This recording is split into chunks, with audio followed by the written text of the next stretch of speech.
Hello. I spent some time over the weekend on my knees getting dirty. I'm not talking about my prayer life. I'm actually talking about doing some weeding in the garden. And I was reminded that the word soil is the word from which we get our word humble, from the Latin root. So actually, if I think about it, doing some weeding, being down on your knees, getting there with the soil, has a double link to this verse about being humble.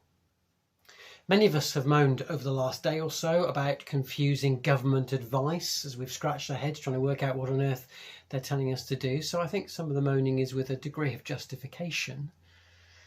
But this verse reminds me that maybe, what might I have done? Would I have done better in the circumstances, in these difficult, pressured circumstances?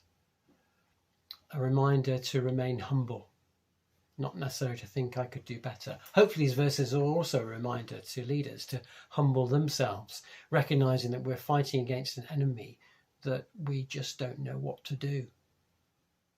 Of course, we moan because we are anxious and we're confused. If I'm well, who can I see? Where can I see them? When can I see them? If I'm ill, who's going to care for me?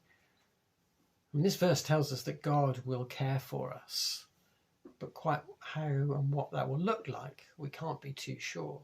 But we do know that if we cast our cares on him, he will lower our anxiety. Many of us can bear witness to that in our lives. So my prayer for you for today, as it says here in these verses, that you would cast your anxiety on the one who cares for you. And as you remain humble before him, you might know peace.